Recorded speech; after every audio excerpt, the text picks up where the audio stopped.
है। दूसरा, कांग्रेस सरकार के अंदरूनी जो खींचातानी चली हुई है पायलट और गहलोत जी के बीच में, उससे ज्यादा समीकरण इनका बिगड़ रहा है।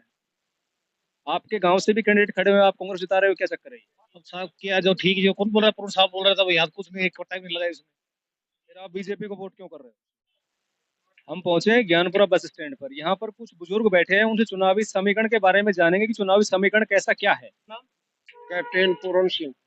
इस बार विधानसभा चुनाव में आपका रुझान किस तरफ? बीजेपी की तरफ। कांग्रेस का जो 5 साल का कार्यकाल था गहलोत सरकार का, वो कैसा रहा राजस्थान के लिए? वो इतना अच्छा नहीं रहा, इसलिए सरकार परिवर्तन के बारे में जनता का माहौल बदली हुआ है। इसलिए ज्यादातर बीजेपी की सीटें भी आएंगी और बीजेपी के ऊपर रुझान जनता का ज्यादा है। क्या लगता है बीजेपी इस बार कितनी सीट लेके आ सकती है राजस्थान में? तकरीबन 120 के आसपास समीकरण है, बाकी कम बत्ती भी हो सकती है। आपके हिसाब से स्पष्ट सरकार बनेगी बीजेपी? इस पर सरकार बीजेपी की बनेगी। गहलोत भी काफी जो चुनावी घोषणाएं कर चुके हैं, काफी योजनाएं लेके आए हैं, उन योजनाओं का आपको लाभ मिला कि नहीं मिला? ये कुछ आदमियों को मिला, कुछ को नहीं मिला, कुछ छलावा था, दिखावा था, इस वजह से सबको इसका लाभ नहीं मिल पाया है। दूसरा, कांग्रेस सरकार के अंदरूनी जो खींचातानी चली हुई है पायलट और गहलोत जी के बीच में, उससे ज्यादा समीकरण इनका बिगड़ रहा है। नहीं, कहा तो ये जा रहा है कि राजनीतिक गलियारों में कि पायलट और गहलोत अभी एक हो गए हैं। कहाँ तक लगता है आपको ये सही है? ये दिखावा है, अंदरूनी भावना कुछ अलग है। जो अपनी मंत्री शकुंतला रावत है बानसूर से, उनका 10 साल का कार्यकाल बानसूर विधानसभा क्षेत्र के लिए, आपके गांव के लिए कैसा रहा? क्षेत्र में कुछ करवाया होगा, लेकिन ज्ञानपुरा में तो एक कट्टा सीमेंट का भी नहीं लगवाया। आपके गांव से एक लोकल प्रत्याशी भाजपा से देव सिंह शेखावत जी चुनाव लड़ रहे हैं। क्या लगता है इनका इस बार कैसा क्या चुनाव रहेगा? उम्मीद तो है कि क्लियर ये जीत हासिल करेंगे। बाकी जनता का समीकरण है, कौन किसको कितना वोट देगा। बाकी फिलहाल समीकरण बहुत अच्छा चल रहा है।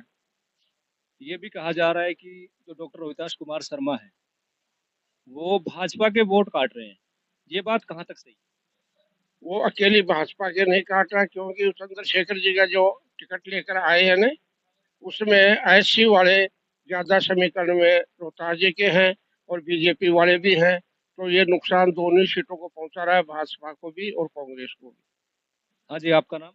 गांव पार से। तो आपके हिसाब से क्या लगता है राजस्थान में क्या समीकरण रहेगा?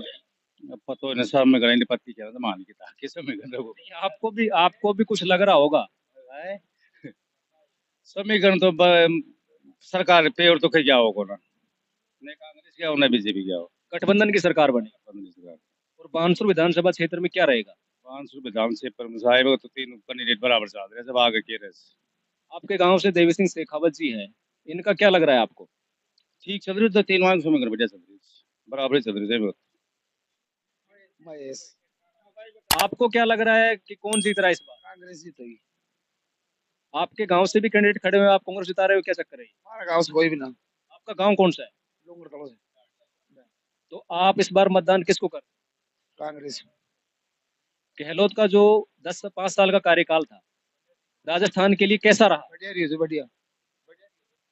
और जो मंत्री शकुंतला रावत है, इसका कार्यकाल कैसा रहा? बढ़िया रही है। क्या लग रहा है आपको इस बार कौन जीत रहा है? बस अब तीनों टीम बराबर लग रही है। किस किस का समीकरण बराबर लग रहा है? रोहतास डॉक्टर का भी लग रहा है, इधर हमारा गांव देवी सिंह का भी लग रहा है और रोहतास का भी लग रहा है। मंत्री शकुंतला रावत का कैसा क्या माहौल है इस गांव?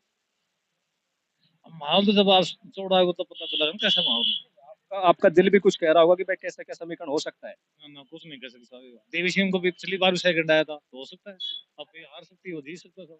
मंत्री शकुंतला रावत का कार्यकाल आपको कैसा लगा? अब साहब क्या जो ठीक जो कौन बोल रहा है, पूर्ण साहब बोल रहा था भाई, हाथ कुछ नहीं, एक टाइम नहीं लगा इसमें, नहीं कहीं आया नहीं कहीं गई। अब की बार तो कहीं नहीं आई हो, नहीं कहीं गई हो। आपका रुझान किस तरफ है? हाँ, और तो गाँव में खड़ा है साहब, उसको बीजेपी का ही हो। बाबा, आपका नाम? वैदोम प्रकाश शर्मा। आपका रुझान किस तरफ है? बीजेपी के। जो गहलोत का कार्यकाल था 5 साल का, राजस्थान के लिए कैसा लगा आपको? राजस्थान के लिए कुल मिला के ठीक रहा। फिर आप बीजेपी को वोट क्यों कर रहे हो? शुरू से ही है बीजेपी के शुरू से? आदमी है। क्या लगता है अब की बार जो बानसूर का चुनाव है विधानसभा का, ये जो समीकरण बन रहा है, इसमें क्या लग रहा है कि कौन किसको टक्कर क्या मार सकता है? फिलहाल साहब तीनों की टक्कर बराबर है। इस टाइम कोई किसी की जीत का दावा नहीं कर सकता। अब की बार क्या लग रहा है कि जो वोटों का हार जीत का अंतर है वो कितना रह सकता है आपके हिसाब से? आपकी हार जीत का 5 या 7 हजार के बीच में रहेगा। मतलब जो कैंडिडेट जीतेगा वो 5,000 से जीतेगा, जो हारेगा वो 5,000 से हारेगा। ठीक है। जो आने वाला विधायक है, जो बानसूर विधानसभा के लिए जो विधायक चुना जाएगा, उससे आप अपने गांव में कौन सा विकास करवाना चाहते हो? पहले तो यहाँ स्वास्थ्य हॉस्पिटल नहीं है। रात को कोई पेशेंट बीमार हो जाता है तो या तो नारायणपुर जाओ या और कहीं जाओ। यहाँ कोई सुविधा नहीं, न कंपाउंडर है न और कुछ भी है। हम स्वास्थ्य विभाग को पहली प्राथमिकता देते हैं। इसके अलावा इसके अलावा तो पानी वगैरह की व्यवस्था सही है और कोई बात नहीं। बाकी विकास सही चल रहे हैं।